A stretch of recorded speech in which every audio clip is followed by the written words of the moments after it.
Hello there, everybody, and welcome back.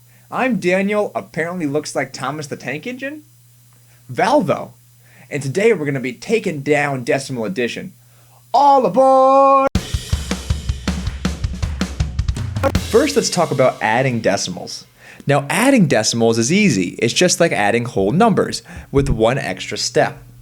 So recall, if we're adding whole numbers, like let's say we're adding the numbers 1007 plus 14, and we wanted to do it by hand, what we could do is we could write them on top of each other, being sure to push them as far right as possible, and then we can just add. So we can add the ones place and add the tens place, carrying ones if we need to. So 7 plus 4 is 11, so we bring down the 1 and carry a 1. 1 plus 1 is 2, 0 plus 0 is 0, and 1 plus 1 is 1.